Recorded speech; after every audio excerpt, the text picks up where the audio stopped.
Il y a près de 100 ans, en 1924, Raymond Coquelin a publié sa monumentale étude en 3 volumes intitulée Les ivoires gothiques français.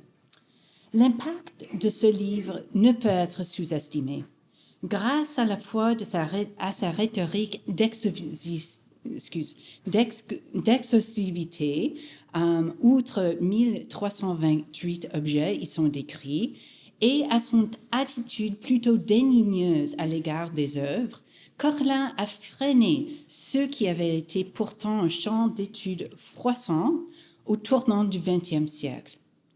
Toutefois, dans les décennies qui ont suivi Coquelin, le titre même de l'ouvrage a souvent été mis en question. Tous les ivoires du XIIIe et XIVe siècle, recensés dans son magnum opus, sont-ils vraiment français? Dès 1939, Charles Rufus Morey a publié un article intitulé Italian Gothic Ivories, issu de son travail sur le catalogue des ivoires du Vatican. Avec ceci, il affirmait que plusieurs groupes d'ivoires étaient issus de la péninsule italienne plutôt que des ateliers parisiens. Quant au diptyque de Kremsmünster, dès 1910, Coquelin considérait cette œuvre aussi parisien que les autres. Pourtant, en 1978 et 1979, Daniel Gabory-Chopin et Guéhez Jazet ont proposé à la cité épiscopale du Rhin moyen, Mayence, comme lieu d'origine.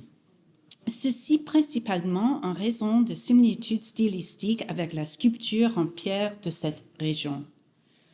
Aujourd'hui, cet ivoire et les œuvres apparentées, ainsi que plusieurs autres, ont reconnu comme étant des produits des ateliers de Cologne, même si leurs étiquettes muséales indiquent souvent quand même une origine française.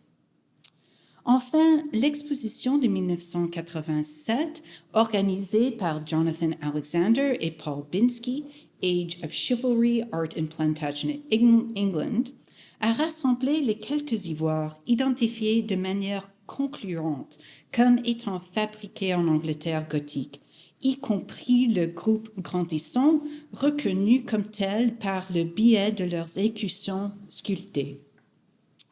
Mon objectif aujourd'hui est toutefois de recenser non seulement les sculptures en ivoire réalisées en Angleterre au cours des XIIIe et XIVe siècles, mais également les différentes façons dont les objets importés depuis la France et d'ailleurs ont été intégrés à la culture anglaise. L'examen de l'engouement et de la production d'ivoire en Angleterre au XIIIe et XIVe siècle montre que l'Angleterre, trop souvent jugée comme une nation insulaire, isolée du cosmopolitisme et du multiculturalisme, des sentiments renforcés aujourd'hui par des forces politiques autour du Brexit, étaient liés au monde par les mers limitrophes et non pas isolés de celui-ci par les préconditions géographiques. Tout comme les épices, les soies, les parfums et les animaux exotiques, divers matériaux artistiques employés dans la production artistique médiévale anglaise provenaient de l'étranger, à savoir des pigments venus d'Asie centrale, du verre venu du Levant, des pierres précieuses venues de l'Inde, des perles venues de la mer Rouge ou du golfe Persique, et du cristal de roche qu'on sait aujourd'hui est venu de Madagascar. Au XIIIe siècle en particulier, puisque les marins maîtrisant de mieux en mieux les périlleux détroits de Gibraltar, l'Angleterre est devenue autant plus étroitement liée aux entrepôts méditerranéens, tels que Maïarique, Alexandrie et Constantinople, centre d'échange de produits de luxe provenant de l'Afro-Eurésie entière.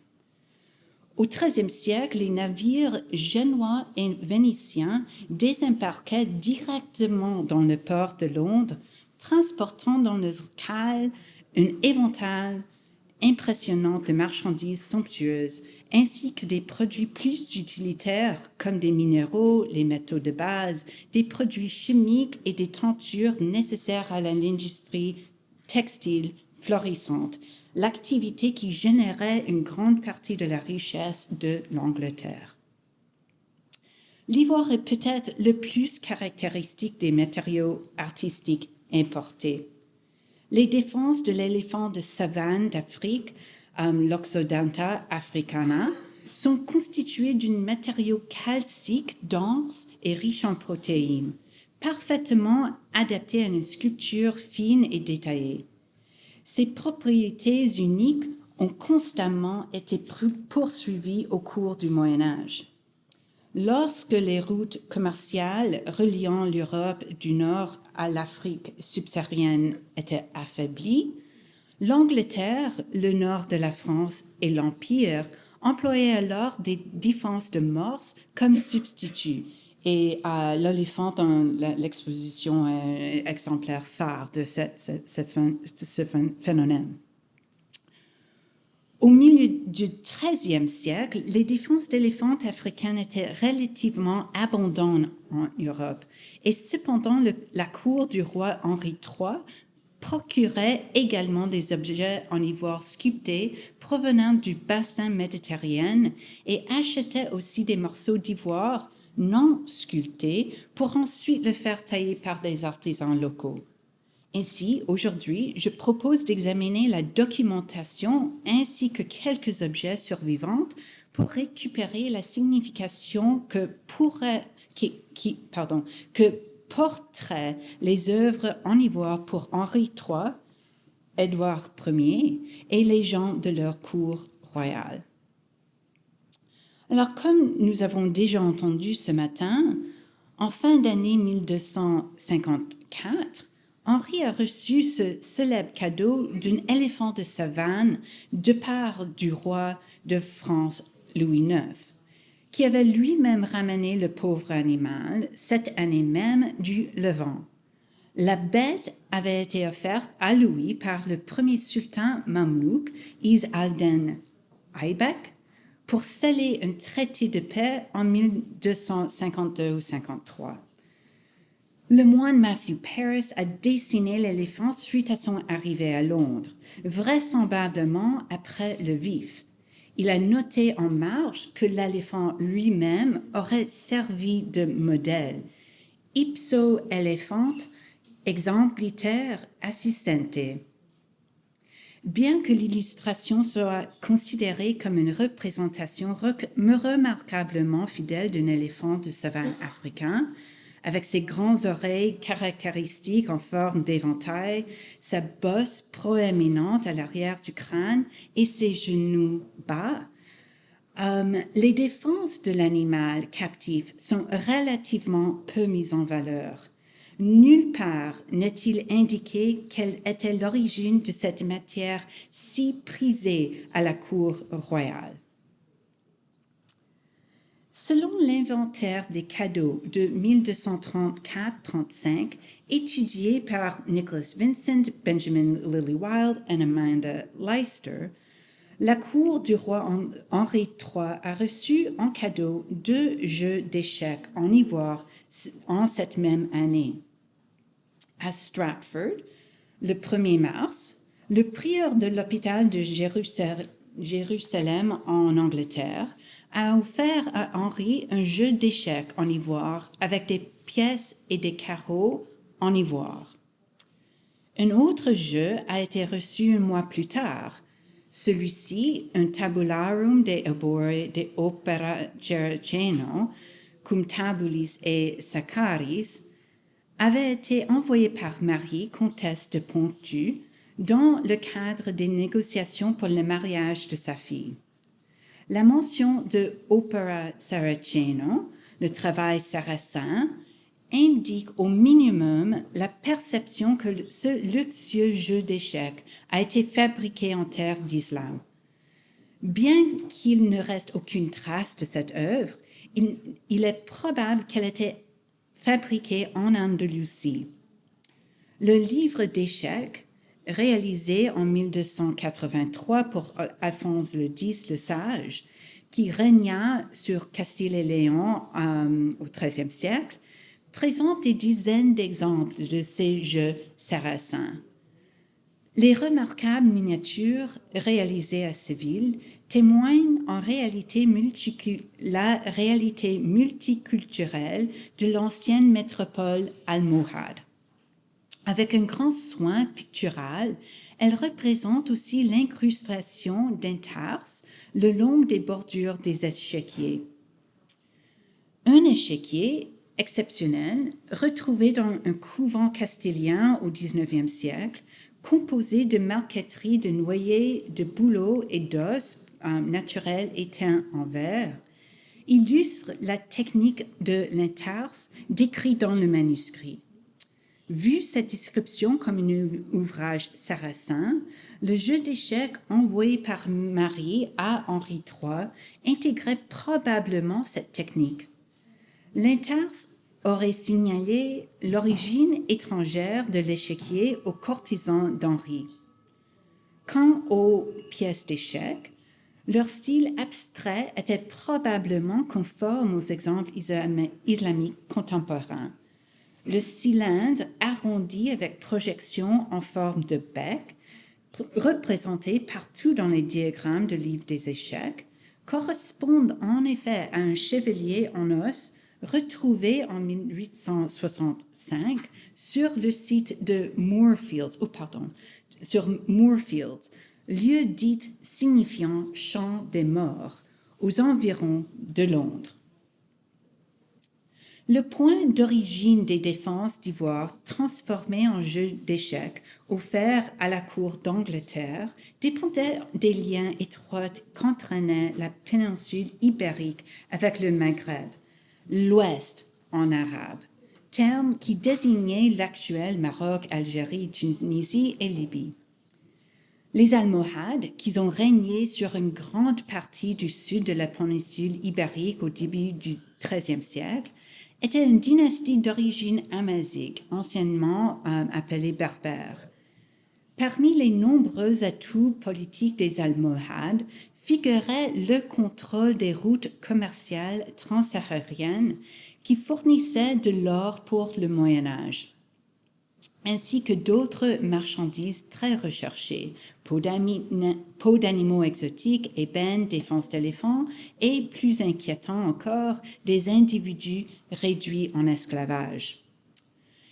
Une grande partie de ce trafic passait par la ville de Sigelmassa, située dans l'oase de Tafilat, sur la lisière nord du Sahara.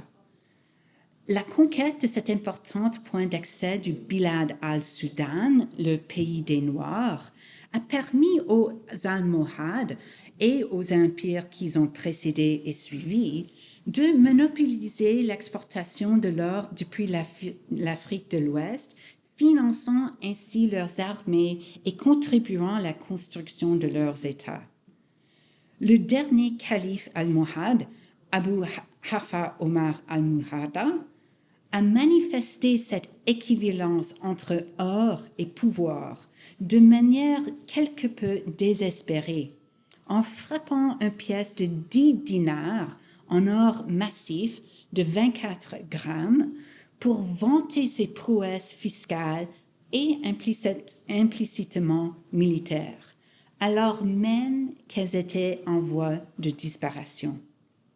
La rhétorique qui sous-tend de tels actes d'autofaçonnage monétaire n'aurait pas échappé à Henri III, qui s'est lui-même inspiré des cités italiennes en frappant un penny en or en 1257, peu après que Florence et Gênes eurent introduit leurs pièces d'or en 1252.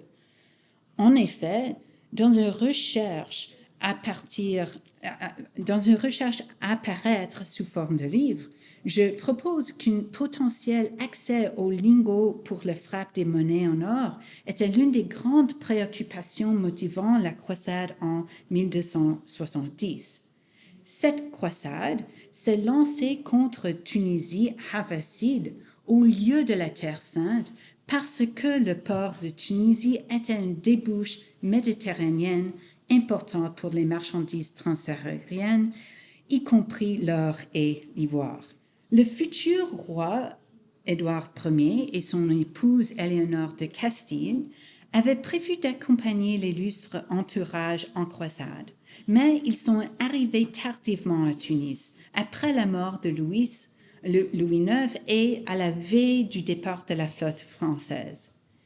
Édouard et Éléonore ont fait une pause en Sicile avec les autres croisés et les groupes anglais se sont reposés pendant 6 mois avant de poursuivre leur route vers le dernier place fort en Terre Sainte, Acre, en mai 1261.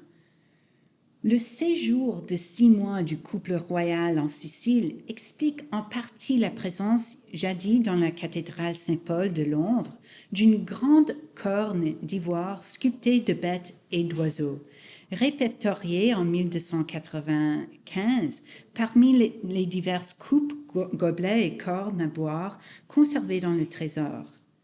Bien que cet éléphant de Saint-Paul ne soit pas aisément identifiable aujourd'hui, la description relativement détaillée de la faune décorative taillée nous permet à le rapprocher à un corpus d'ivoire sculpté en Sicile et dans le sud d'Italie entre le XIe et XIIIe siècle, comme cet exemplaire au musée métropolitain qui conserve toujours son étui en cuir brille. Aucun donateur n'est indiqué pour cet objet dans le trésor de Saint-Paul, mais ailleurs dans ce même inventaire, Édouard Ier est considéré comme un généreux bénéfacteur du trésor, et on peut conclure que ses goûts et ses intérêts artistiques de la cour et de la famille royale étaient partagés par les chanoines de la cathédrale. En outre, dans l'Apocalypse de Douce, brillante manuscrit du troisième quart du XIIIe siècle, des trompes en ivoire, de véritables éléphants, se voient représentés page après page, sonnés par les anges du jugement dernier. Nigel Morgan a souligné que ce manuscrit avait été préparé à la hâte pour le couple princier afin qu'il puisse emporter en croisade. En effet, cette mode de représentation des trompettes eschatologiques se distingue du reste de la tradition des apocalypses anglaises enluminées, qui mettent l'accent sur d'autres médias pour ces instruments, tels le cuivre dans l'Apocalypse du Val-Dieu. On pourrait donc affirmer que les éléphants faisaient partie de la culture matérielle qu'Édouard et Éléonore s'attendaient à rencontrer lors de leur propre voyage transformateur en Terre Sainte. Outre l'importation d'œuvres complètes, la cour d'Henri III poursuivait des portions de défense d'éléphants pour ensuite les faire transformer par des artisans avoisinantes. Les comptes de dépenses de la reine Éléonore de Provence daté entre 1251 et 53, indique que 3 livres et demi d'ivoire brut ont été achetés pour 13 sous et 5 deniers, somme payée à Richard Leclerc pour être transformés en images pour la reine. Richard Leclerc s'est donc procuré une quantité relativement mineure d'ivoire brut, suffisante à elle seule pour une petite statuette de dimension semblable à celui au Louvre. Cependant, où et après de qui il aurait procuré le matériau à son tour n'est pas indiqué. Tout ce qui est certain, c'est que la matière première a été achetée puis sculptée en Angleterre. Paul Williamson a établi une corrélation entre les dépenses de la reine et les Liberate Rolls des années 1250, qui témoignent des travaux apportés aux chambres de la reine dans le palais de Clarendon, dans le Wiltshire. Après avoir reçu des instructions Pour percer des fenêtres et localiser un hôtel en marbre, le shérif de Wilts a reçu, au cours de l'été 1250, des instructions pour meubler la chapelle de tous les saints à Clairdon, avec, entre autres, une image de Sainte Marie avec enfant. Bien qu'aucune autre mention de cette image mariale n'apparaisse dans les Liberate Rolls et que son matériau ne soit pas indiqué, nous suggérons que les 3 livres et demi d'ivoire ont probablement été achetés pour ce projet ou pour un autre semblablement destiné aux chapelles privées de la reine. Si la sculpture en ivoire commandée pour la reine Éléonore n'est pas identifiée, une vierge à l'enfant en ivoire conservée à Hambourg au Museo Kunst et Gewerbe peut être associée à la production anglaise, de fait à la cour d'Angleterre. Une petite vierge assise, pétillant un lion et un basilic sous ses pieds, est sculptée dans un demi-cylindre de défense d'éléphant. Bien que la Vierge soit représentée en ronde bosse, le trône n'est pas. Ses côtés sont sculptés de façon élaborée avec des arcades et des feuilles d'acanthe, mais le dos est plat et sans un ornement, avec un compartiment semi-circulaire creusé inhabituel qui se renfermait à l'origine par une couvercle coulissante aujourd'hui perdue. La datation et la localisation de la petite statuette de Hambourg ont fait l'objet de nombreuses discussions.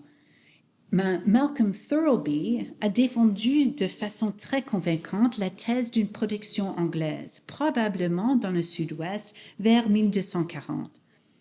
Il a comparé le style et l'iconographie de l'ivoire à une miniature du sautier d'Amesbury, dans lequel la Vierge pétine également un léon et un basilic et est assise sur un trône architectural remarquablement similaire, surmonté de feuilles d'acanthe charnues.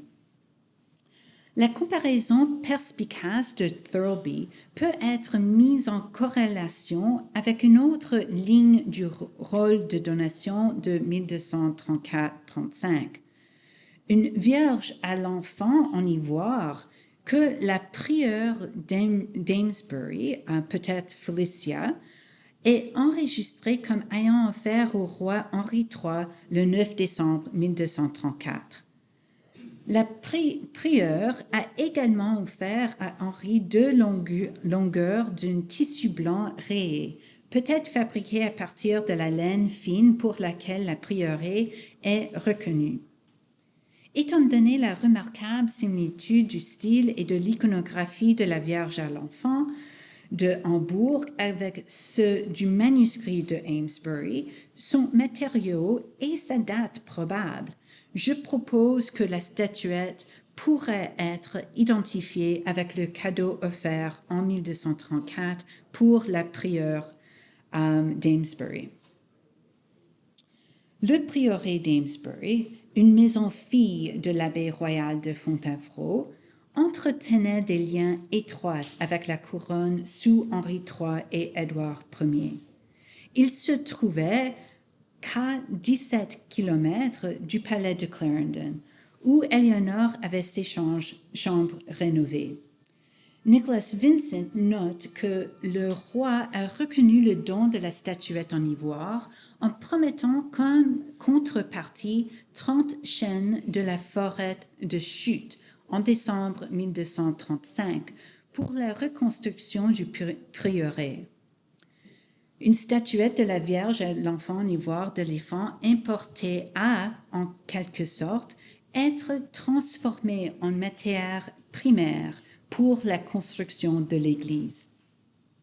Bien que le destin de cette statuette particulière ne soit pas précisé sur le gift roll, elle fournit des preuves irréfutables non seulement de la circulation des statuettes en ivoire en Angleterre du XIIIe siècle, mais aussi du fait qu'elles étaient considérées comme des cadeaux distingués. De plus, en tant que reine douairière, C'est à Amesbury que Éléonore de Provence se retira en 1286 pour y passer ses dernières années. Une résidence majestueuse avait été préparée sur les terres du prieuré dès 1280 et tous les récits indiquent qu'Éléonore s'y retira dans le luxe auquel elle était habituée. Les images de la Vierge à l'enfant sculptées en ivoire, comme l'exemple de Hambourg ou un autre exemple actuellement conservé au cloître à New York, qui a été attribué à l'Angleterre sur la base d'arguments stylistiques et aussi sa provenance, peuvent être considérées comme la matérialisation d'une métaphore mariale de premier plan, qui avait certainement une résonance particulière pour la couronne. Dans l'exégèse chrétienne, la Vierge Mère qui a formé Jésus dans son ventre était considérée comme analogue au trône commandé par le sage roi Salomon pour son palais à Jérusalem.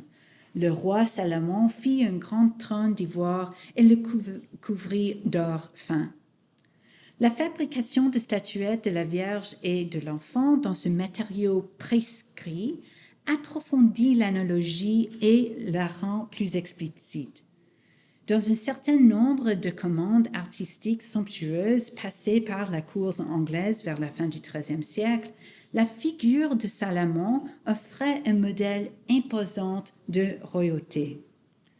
Paul Binsky a noté que le corps de Henri III lui-même remplaçait les représentations manquantes du roi Salomon dans les peintures murales qui ornaient les appartements privés du roi à Westminster.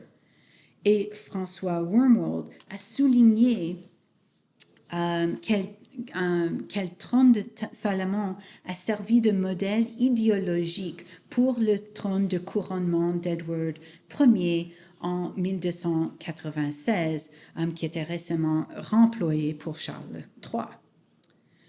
Les palais royaux anglais étaient donc présentés comme des miroirs de la Jérusalem biblique, à une époque où la croisade était très présente dans l'esprit de la cour royale.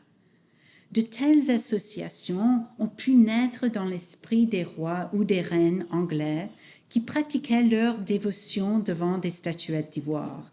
Des trônes de la sagesse en ivoire et en or, conservés dans les chapelles privées royales, ont contribué à l'autofaçonnage plus large des monarques anglais, successeurs des prédécesseurs royaux issus des Écritures saintes hébraïques.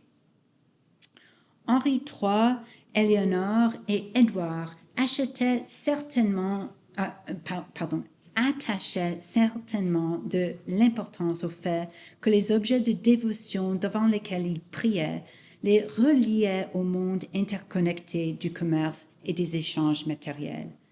Même si les membres de la cour d'Angleterre ne pouvaient pas reconnaître les savanes du sud du Sahara où les éléphants se déplaçaient, les régions de l'actuel Sénégal, Mali, Burkina Faso et Nigeria à l'ouest, ou la Tanzanie, Mozambique et le Kenya à l'est, comme véritable point d'origine de l'ivoire, quand même il associait clairement ce matériau exotique au vaste monde musulman, aux routes qui fournissaient les lingots d'or aux puissances méditerranéennes et aux textes historiques qui parlent de matériaux somptueux provenant de très loin.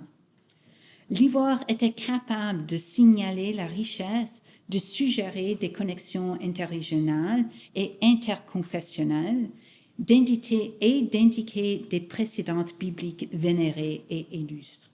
Bien qu'il soit difficile d'apporter une réponse unique à la question de savoir ce que l'ivoire signifiait en tant que matériau importé par les membres de la cour, il demeure clair que cette matière était le signe d'un monde relié dont les horizons s'étendaient bien au-delà des îles britanniques.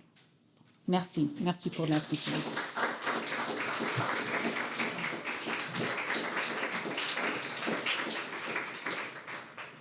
Merci beaucoup, Sarah, de nous introduire ainsi au thème de notre section de cet après-midi, qui est commerce et échange. Donc là, on a vu beaucoup de types d'objets avec des problématiques différentes, en commun celle de l'ivoire, mais les échecs, les olifants qui ont un parcours complexe. Et ici, c'est la matière qui a un parcours complexe, une production en Angleterre. Donc, avec un seul matériau, déjà, beaucoup de questions se posent. On va prendre le temps pour au moins une ou deux questions.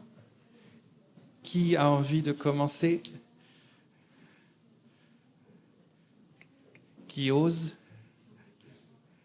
Sinon, c'est moi. Donc, ça va être difficile en ce cas. Non. Tu as commencé avec Raymond Koechlin et les ivoires gothiques français.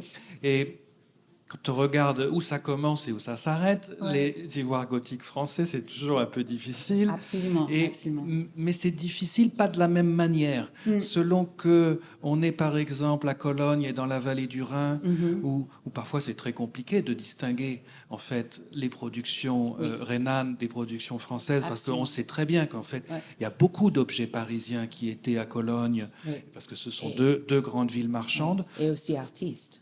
Oui. Artisans.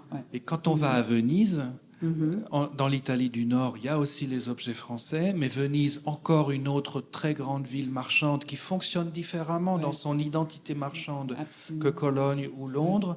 Et donc Venise crée une production qui a l'air typiquement vénitienne pendant un petit moment, avec des formes qui marquent. Alors, le type d'objet est un peu le même, mais qui dit « Made in Venice ». Exactement, c'est un style vraiment remarquable. Donc là, c'est encore différent. Mais si j'ai ma question, ça serait à quel point on peut voir, encore aujourd'hui peut-être, saisir un flot d'objets produits dans le nord de la France ou à Paris, exportés vers Londres, pour mesurer en fait, tu as montré la réaction plutôt. Peut-être. Oui. Voilà, c'est ça ma question. Oui, alors c'est un des problèmes épineux qu'on travaille avec beaucoup comme des experts en ivoire. Alors, c'est difficile. Une des choses que je trouve très intéressante, c'est de distinguer la production des œuvres un petit peu comme celui-ci qu'on voit au cloître. Qui est assez grande, importante. Et ça, je pense que c'est plutôt une commande spécifique. Alors, quelqu'un a approvisionné d'ivoire et demandé à un artisan local de le façonner en statue, qui est très différente de la production pour le marché, qu'on se voit très aisément à Paris, et puis on a un tas de documents qui soulignent ça, mais aussi qu'on se voit à Cologne, comme tu as dit, et puis à Venise. On ne voit pas, selon moi, on ne voit pas cette production pour le marché aussi aisément pour Londres. Alors les diptyques, les tabernacles, on n'a pas une production des objets un peu moins chère pour le marché. Je pense que plutôt la production était des œuvres, je vais juste retourner au commencement de la présentation et puis vous pouvez le voir également dans l'exposition, mais par exemple les ivoires de l'évêque Condisson sont exceptionnels. Alors, il y a le style qui le démarque comme quelque chose de différent, mais aussi dans leurs utilisations du matériau. Ils sont très, très, très épais, beaucoup plus épais de rien qui a été fait pour le marché à Paris. Alors, ils sont vraiment des commandes spécifiques. Selon moi, la production anglaise est plutôt en cette direction. Alors, quelqu'un a un petit peu d'ivoire ou beaucoup d'ivoire, il demande à une artiste de créer des objets. Et c'est très différent de le marché de spéculation qui a existé à Paris et puis aussi à Cologne, selon moi. Ouais. Merci, je crois que ça éclaircit vraiment bien. Barbara. Oh, I was struck by what you just said about the English production and these very special objects. But could it be a question of loss? And so my real question is, what do we know about loss of ivory at the time of the English Reformation? Was that something? Do we know anything? Did they not care because they couldn't convert it into precious, into coin or something like that? That's a good question. Someone in the room might know the answer to this. I'm looking at James. I don't know. Certainly, there's a couple of extant objects that show damage. Even I think the object from the cloisters, like this wonderful kind of brownish patina, was because it was hidden in a house at some point. So one would assume then that it's hidden because it's in danger, and it was hidden in the close to the chimney, and so the heat changed its patina over time. But I think they actually don't know what caused that color. There were efforts to analyze it, and as the last time I knew, they hadn't figured that out. I like the idea. The chimney idea is very nice, but I'm not sure that it's the... I certainly read that somewhere. That was not my idea. For sure you read it somewhere, but we're not sure that that's actually... Well, he does change the patina, so okay, interesting. But in any case, it was hidden. So it's a sense that these works are being set aside and taken out of circulation. But to the question of survival, this is something I find really very interesting because ivory, unlike metalwork, obviously, or even textiles, can't be melted down for the reuse of its raw materials. And so as there's a tendency to survive these moments at I think a higher percentage than metalwork. And certainly when you're looking at inventories, you have about one ivory for every, I don't know, maybe 100 pieces of metalwork. And today, what is extant in our collections is maybe 1 to 1 or 1 to 2. So the losses in metalwork are exponentially higher because of the ability to reuse the material. And then the second problem is that so many of the objects survive have lost all ties to their history and their originary context. So we have this problem of like a rich documentary record that is next to a really rich corpus of objects with no way of putting one together with the other. So we have to kind of be a bit more creative and imagine the ties that might bring one together with the other. But I don't think that the lack of lower, let's say, more kind of market-driven ivory production, that lack is due entirely to the Reformation. I think that it is more linked to production because there's also, it's not described in documents in the same way that French production is very explicitly that. So we have financial documents, we have inventories, we have poetry that's written about the ivory market in Paris. So there's a lot of evidence, historical evidence, that supports that market that we don't have for the other cities. Yeah. Yeah. Did that answer that? Good. Merci. Okay, merci à vous tous.